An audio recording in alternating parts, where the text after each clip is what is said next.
Fall isn't just a season, it's a warning. Because when the leaves die, something else wakes up.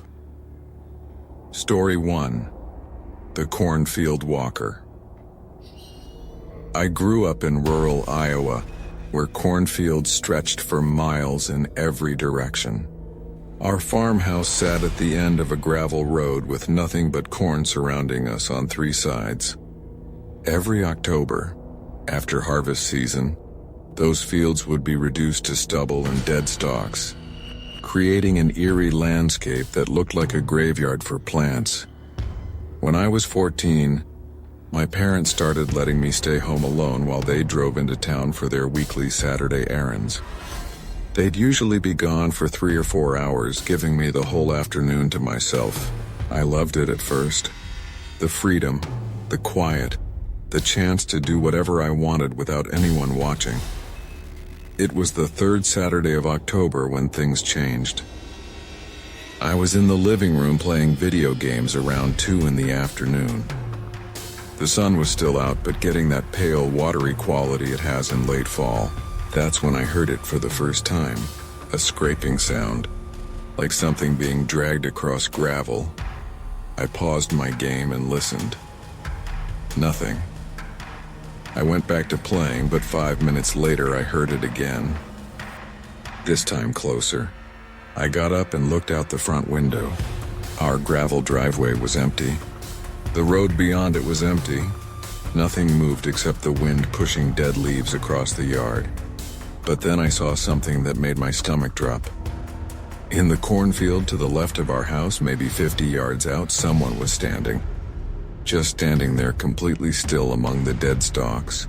They were wearing dark clothes and appeared to be facing our house, though I couldn't make out any features from that distance.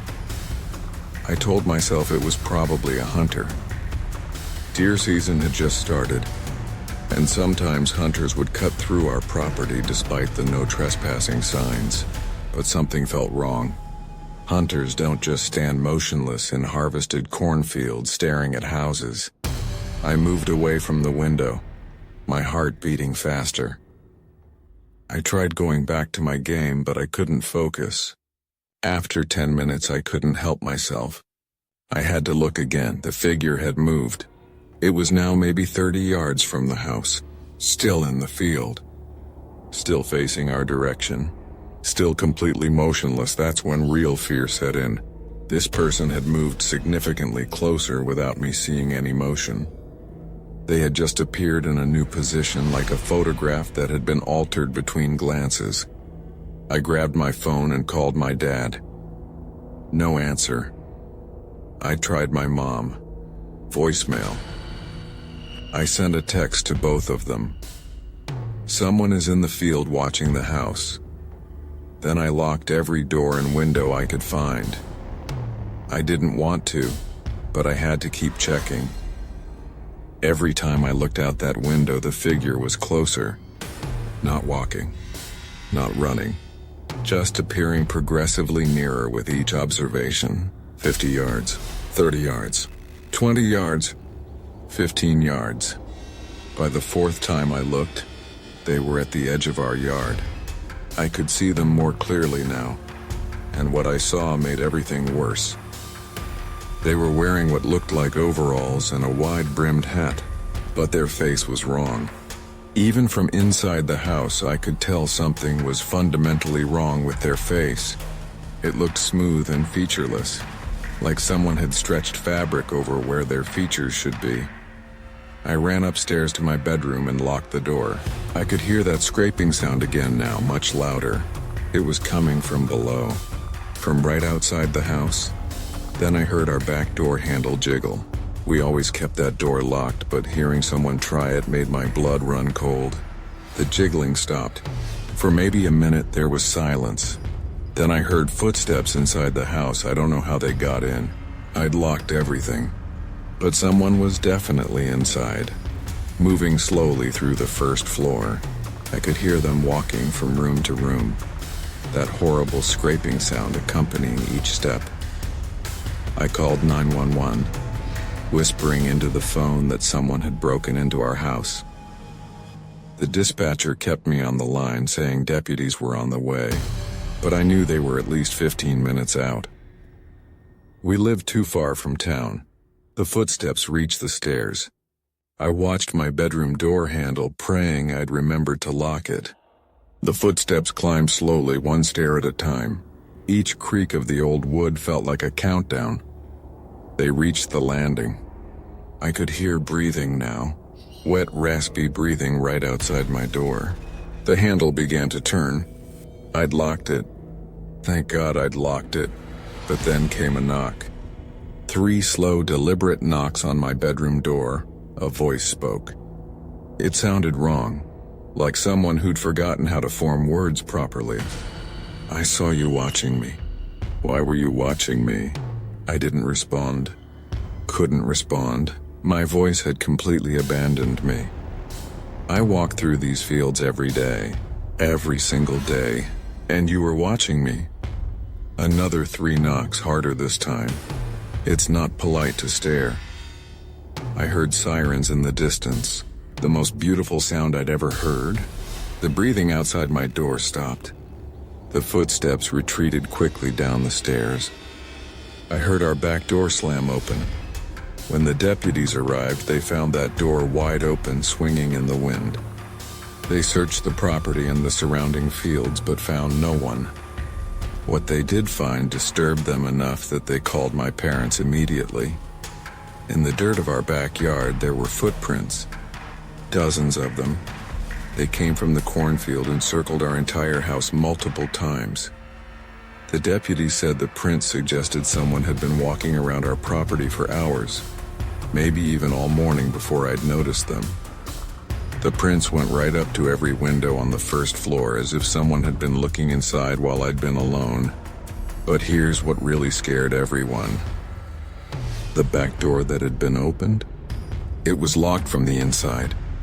The lock was still engaged. Whatever had opened that door had done so without unlocking it first. My parents never left me alone in that house again. We moved the following spring, and I've never lived in a rural area since. Even now, 15 years later, I can't look at a cornfield without remembering that figure. The way it moved closer each time I looked. The way it knew I'd been watching, and sometimes late at night I still wonder if it really left. Or if it just learned to stand where I couldn't see it anymore. Story 2. The October Fog. I was 19 and attending community college in Northern California. Every Tuesday and Thursday I had an evening class that ended at 9:30. The campus was small and mostly emptied out by that time, with just a few scattered cars in the parking lots. That October was unusually foggy. The thick white kind of fog that turns everything into indistinct shapes and makes sounds carry in strange ways. You could be standing 10 feet from someone and barely see them. It was disorienting and beautiful in a creepy sort of way. My car was parked in the back lot, about a 5-minute walk from my classroom building. The lot was bordered by a dense grove of eucalyptus trees that the campus had planted decades ago. During the day it was pleasant. At night, especially in the fog, it felt isolated and wrong. On October 23rd, my class let out late because our professor had gone overtime. By the time I left the building, it was almost 10. The fog that night was the worst I'd ever seen. I could barely see 5 feet in front of me. The campus lights created these weird glowing orbs in the mist that provided almost no actual illumination. I started walking toward the parking lot, using the sidewalk path I'd memorized. About halfway there, I heard footsteps behind me. I slowed down. The footsteps slowed down. I sped up. The footsteps sped up. I told myself it was probably just another student heading to their car. But something made me uncomfortable enough to pull out my phone and pretend to make a call. "Hey, yeah, I'm almost to my car. I'll be home in 20 minutes, I said to no one. The footsteps stopped. I kept walking, phone still pressed to my ear, maintaining my fake conversation. The parking lot emerged from the fog ahead of me. My car was one of only 3 vehicles left. As I approached it, I risked a glance behind me. Through the fog, maybe 20 feet back, I could see a figure standing motionless on the path. Just standing there watching me. I couldn't make out any details through the mist except that they were tall and wearing something dark. I quickly got in my car, locked the doors, and started the engine. My hands were shaking as I put it in reverse. As I backed out of my spot, my headlights swept across the area where the figure had been standing. They were closer now. Much closer. Right at the edge of the parking lot. And now I could see them more clearly. They were wearing a long dark coat and had something covering their face. Not a mask exactly, but something that obscured their features completely. I threw the car into drive and headed for the exit. The parking lot only had one way out. A narrow road that curved through those eucalyptus trees for about a quarter mile before reaching the main street. I drove faster than I should have, desperate to get away from whoever that was. As I entered the tree-lined road, my headlights barely penetrating the fog, I saw something that made me slam on my brakes. Another figure was standing in the middle of the road. Same dark coat, same obscured face, standing perfectly still, directly in my path. I sat there for maybe 3 seconds, my mind trying to process what I was seeing. Had the person from the parking lot somehow gotten ahead of me? That was impossible, unless there were two of them. The figure in the road began walking toward my car. Not quickly, just a steady, purposeful walk. I looked in my rearview mirror, thinking maybe I could back up and find another way out. But there was someone behind my car now, too. The figure from the parking lot had followed me, and was now standing directly behind my vehicle, blocking any retreat. I was trapped between them on this narrow road, surrounded by fog and trees. Panic took over. I revved the engine, hoping to scare the figure in front of me out of the way. They didn't move. I laid on my horn, nothing. The figure in front was getting closer. The one behind was getting closer. I was out of options. I did the only thing I could think of. I turned my steering wheel hard to the right and drove off the road into the grass beside it. My car bounced violently as I drove between trees, branches scraping the sides and windows. I didn't care. I just needed to get around that figure and back onto the road. My tires spun in the wet grass, but I kept the accelerator floored. I made it back onto the pavement ahead of where the figure had been standing. In my rearview mirror, I could see both figures now standing in the middle of the road together, watching my car disappear into the fog. They weren't chasing me. They were just standing there side by side, completely still. I drove straight to the police station and reported what happened. An officer drove back to the campus with me to check it out. By then it was almost 11. The fog was even thicker. We drove down that same road slowly, the officer's spotlight searching the area. There was no one there. But what we did find made the officer radio for backup. On the road, right where those figures had been standing, someone had spray-painted words in bright red. "We walk in the fog. Do you see us now?" The paint was fresh, still slightly wet. The officer told me to go home and that they'd be investigating. The next day, I learned that I wasn't the first person to report seeing figures in the fog near campus. Over the past 2 weeks, 4 other students had filed reports about being followed by people in dark coats whose faces they couldn't see. The campus sent out a security alert warning students to travel in groups after dark. They also cut down some of the eucalyptus trees to improve visibility and added more lights to that back parking lot.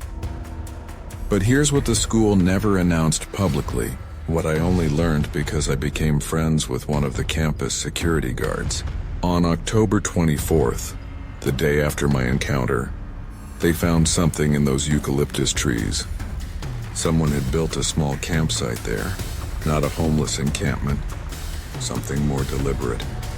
There were multiple dark coats hanging from branches, There were masks made from burlap and charcoal, and there were photographs. Dozens of photographs pinned to trees, photos of students walking to their cars at night. The images were taken from different angles over multiple weeks. Some of the students in the photos were circled in red marker. I was in 3 of those photographs. In each one, red text was written across my face. She walks alone. I transferred to a different college the next semester. I've never gone back to that campus. And even now, 5 years later, when fog rolls in at night, I stay inside. Because I learned that October that some things use the mist to hide. And once they decide to watch you, they don't stop until they're ready. Story 3. The Scarecrow That Moved. My uncle owned a small farm in Vermont where he grew pumpkins and ran a corn maze every October. It was a family operation, and when I turned 16, he asked if I wanted to work there on weekends to make some extra money. I agreed immediately. It seemed like easy work, and I loved the fall atmosphere. The farm had been in our family for 3 generations. My uncle had taken it over from my grandfather 10 years earlier. One of the features that made the farm popular was its collection of scarecrows. My grandfather had been obsessed with making them, and there were at least 30 scattered throughout the property. Some were traditional, others were elaborate and creative. One in particular always creeped me out. It was positioned at the far end of the corn maze, right before the exit. This scarecrow was different from the others. It was taller, maybe 7 feet, and was dressed in an old black suit that looked like it came from a funeral. Its head was a burlap sack, but someone had painted an incredibly detailed face on it. Not a simple jack-o'-lantern face. A realistic human face with haunting blue eyes that seemed to follow you. My uncle said my grandfather had made it in the last year before he died.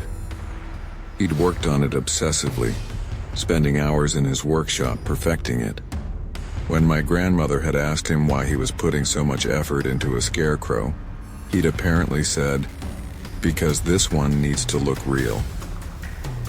I started working at the farm in late September. The first few weeks were normal. I'd help customers pick pumpkins, take money at the entrance to the corn maze, and occasionally reposition scarecrows that had fallen over or been knocked askew by kids. It was mid-October when I first noticed something odd. I was closing up the farm one Saturday evening after all the customers had left.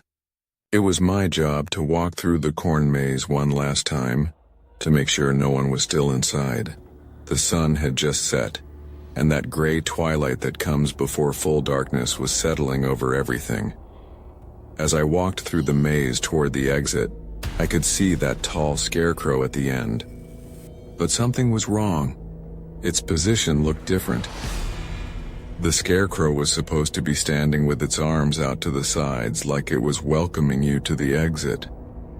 But now its arms were down at its sides and its body was angled slightly, as if it had turned toward the maze entrance. I approached it slowly, telling myself the wind must have moved it, even though there hadn't been any wind that day. When I got close enough to touch it, I reached out and adjusted its arms back to their original position. The fabric of its suit felt cold and oddly damp, like it had been left out in the rain, though it hadn't rained in days. As I was fixing its left arm, I noticed something that made my skin crawl. There was dirt under the scarecrow's suit sleeves. Fresh dirt, like someone had been digging. I lifted the sleeve higher and saw what looked like actual fingernails at the end of the glove-covered hand. Not fake decoration nails. Real yellowed, cracked fingernails embedded in what I'd always assumed was just stuffing. I dropped the arm and stepped back. This had to be some elaborate decoration my grandfather had made. Maybe he'd used mannequin parts or something.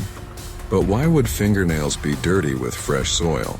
I decided not to think about it too hard and finished my walkthrough quickly. The next Saturday, the same thing happened. I found the scarecrow in a different position. This time, it had somehow moved 5 feet from its original spot and was facing into the maze rather than toward the exit.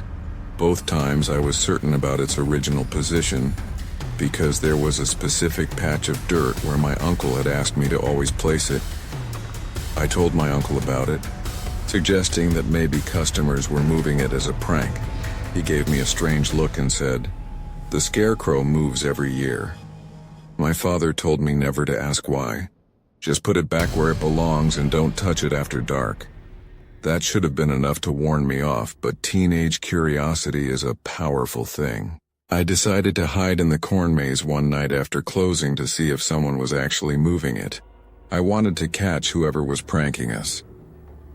I parked my car down the road and walked back to the farm after my uncle had locked up and left. It was October 28th, 3 days before Halloween. The moon was bright enough that I could see fairly well without a flashlight. I found a spot deep in the maze where I had a clear view of the scarecrow and settled in to wait. For the first hour, nothing happened. The scarecrow stood motionless at the maze exit exactly where I'd left it. The night was quiet except for the occasional rustle of dried corn stalks in the breeze. Then around 10 o'clock I heard something. Footsteps. But they weren't coming from outside the maze. They were coming from inside it, from behind me. I turned slowly, trying to see who else was in the maze, but I couldn't see anyone in the tangled pathways. The footsteps got closer. They sounded heavy, like boots on dirt, but there was something else too. A dragging sound like someone pulling a sack behind them. The sounds passed near my hiding spot and I caught a glimpse of something moving through the corn stalks about 15 feet away. It was tall and dark, but I couldn't make out details. Whatever it was moved toward the scarecrow. I crouched lower, my heart hammering. The figure emerged from the maze. In the moonlight, I could see it clearly now. It was the scarecrow, but it was walking. Actually walking with jerky, unnatural movements like someone who'd forgotten how legs worked. It walked to its usual spot and stopped. Then it raised its arms slowly to its traditional welcoming position. The movements were deliberate and took almost a full minute to complete.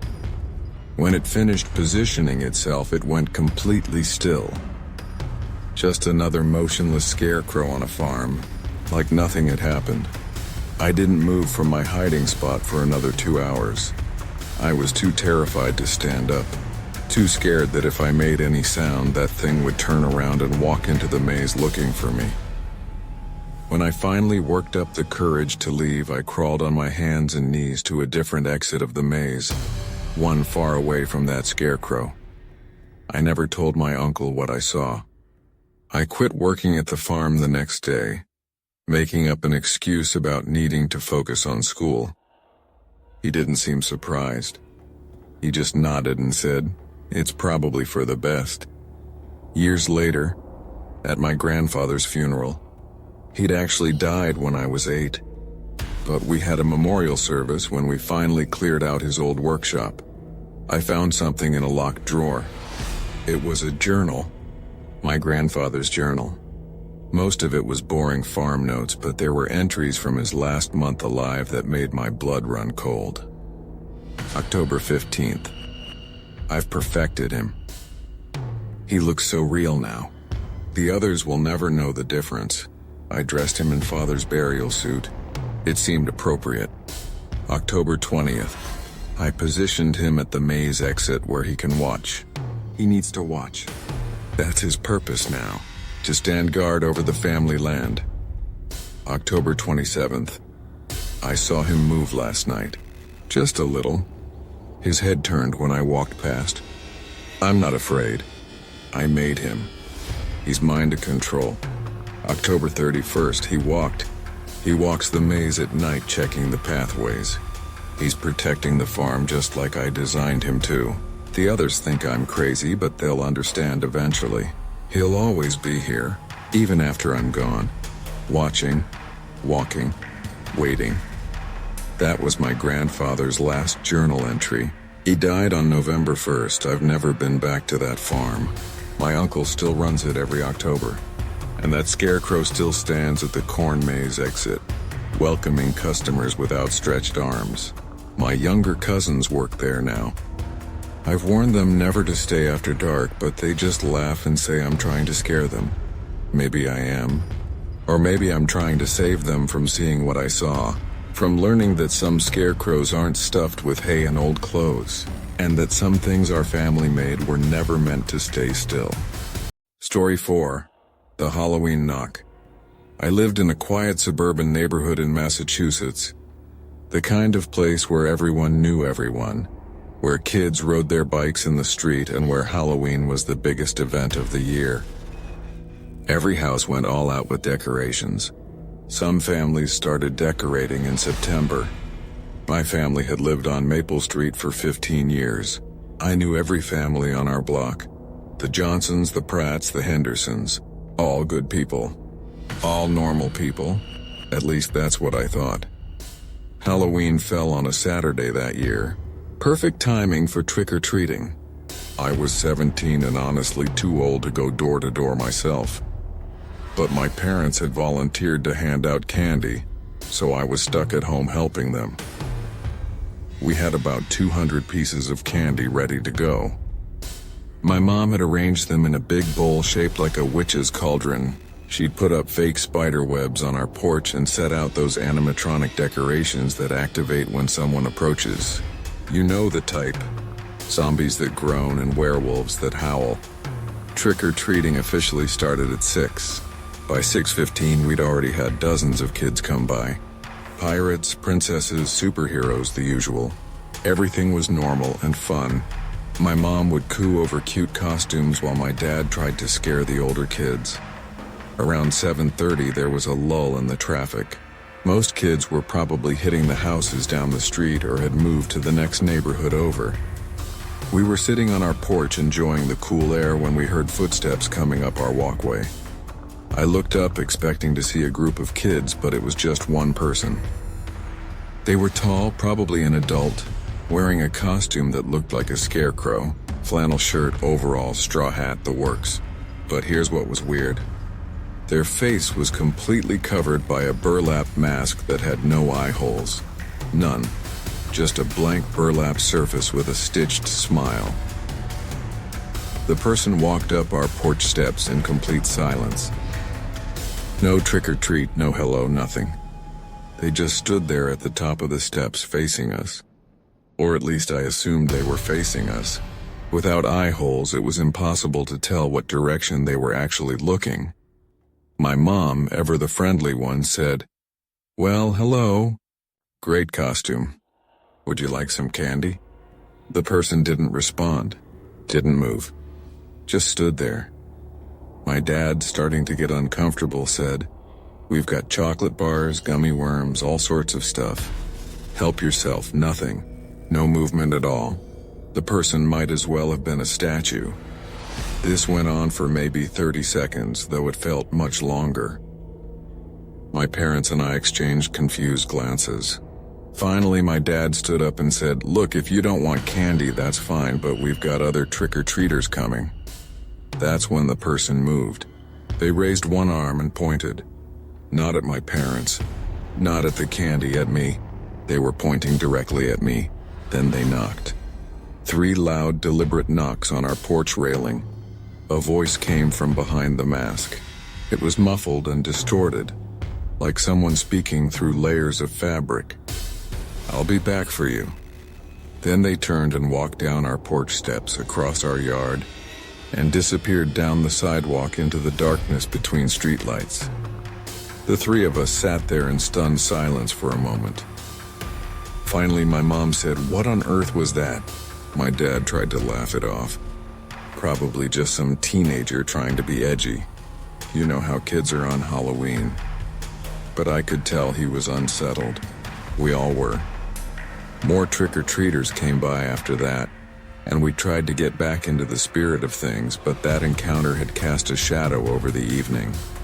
Every time I saw someone in a costume approaching, I tensed up, worried it might be that person coming back. Around 9, trick-or-treating officially ended. The last few stragglers came by and we turned off our porch light to signal we were done. We went inside, locked the doors, and tried to relax with a movie. At 9:45, there was a knock at our front door. 3 loud, deliberate knocks. My dad went to answer it, assuming it was a late trick-or-treater. He opened the door. Nobody was there. Our porch was empty. He stepped outside and looked around. Our yard was empty. The street was empty. He came back inside, shaking his head. Probably kids playing ding-dong ditch. 10 minutes later, another knock. 3 loud, deliberate knocks. My dad looked annoyed now. He got up and yanked the door open quickly, trying to catch whoever was doing it. Again, nobody was there. But this time, there was something on our doormat. A piece of paper. He picked it up and brought it inside. Written on the paper in messy handwriting were the words, "I came back." My mom immediately called the police. They sent an officer over who took the note and our statement. He said he'd have patrol cars drive by our street more frequently that night, but there wasn't much else they could do. It was Halloween. Pranks happened. We tried to sleep that night, but I couldn't. I kept thinking about that person in the scarecrow costume, about how they'd pointed at me specifically, about their muffled voice saying, "I'll be back for you." At 2 in the morning, I was still awake in my bedroom, scrolling through my phone, trying to distract myself. That's when I heard it. 3 knocks. But this time they weren't coming from the front door. They were coming from my bedroom window. I froze. My window was on the 2nd floor. There was no ledge, no tree branches nearby, no way for someone to reach it without a ladder. The knocks came again. 3 deliberate knocks on my 2nd-story window. I forced myself to look. I pulled back my curtain, and there, outside my window, was that same burlap mask, that same blank, eyeless face pressed against the glass. I could see their breath fogging up the window. They raised their hand and knocked again, right in front of my face with only a thin pane of glass between us. I screamed. My parents came running. By the time they got to my room and looked out the window, the person was gone. But there were muddy handprints on the outside of my window. Large handprints that couldn't have been made by a kid. The police came back. They searched our property with flashlights. They found a ladder leaning against our house below my window. It was our own ladder from our garage. Someone had taken it and used it to climb up to my room. The police also found footprints in the soft dirt of our garden. Big footprints, probably from work boots. They followed the prints around the perimeter of our house. The person had circled our entire home multiple times that night, looking in windows, checking doors. One officer found something else. Behind our garbage cans, tucked out of sight, was a pile of items. A scarecrow costume. A burlap mask with eye holes cut in the back of it, where we wouldn't have seen them earlier. A list of names and addresses. Our family's name was at the top. Below it were 6 other families from our street. The police took everything as evidence and launched an investigation. They interviewed all our neighbors. That's when we learned something disturbing. 4 other families on our street had received knocks at their doors after trick-or-treating ended. 3 of them had found notes. 1 family had muddy handprints on their window, just like us. All the families had teenage children. All the teenagers had been home that night. And according to the list found behind our garbage cans, there were still 3 more families on the street that hadn't been visited yet. The police set up surveillance for the next few nights. They caught someone on the 4th night after Halloween. A man in his 40s who lived 2 streets over. In his basement, they found costumes, masks, and detailed notes about families in the neighborhood. He'd been planning this for months, watching teenagers, learning schedules, figuring out which families would be home on Halloween. I don't know what his ultimate plan was. The police never told us all the details, just that we were extremely lucky they'd caught him when they did. He's in prison now, but the damage was done. That feeling of safety I'd had in our neighborhood was completely gone. We moved the following summer. I couldn't stay in that house anymore. Couldn't walk past my bedroom window without remembering that blank burlap face pressed against the glass. Couldn't hear a knock at the door without my heart jumping into my throat. It's been 6 years now. I'm 23 and living in a different state. I haven't celebrated Halloween since that night. Can't bring myself to do it. Because I learned that sometimes the scariest costumes aren't worn by kids looking for candy. Sometimes they're worn by people looking for something much worse. And sometimes when they say they'll be back for you, they mean it.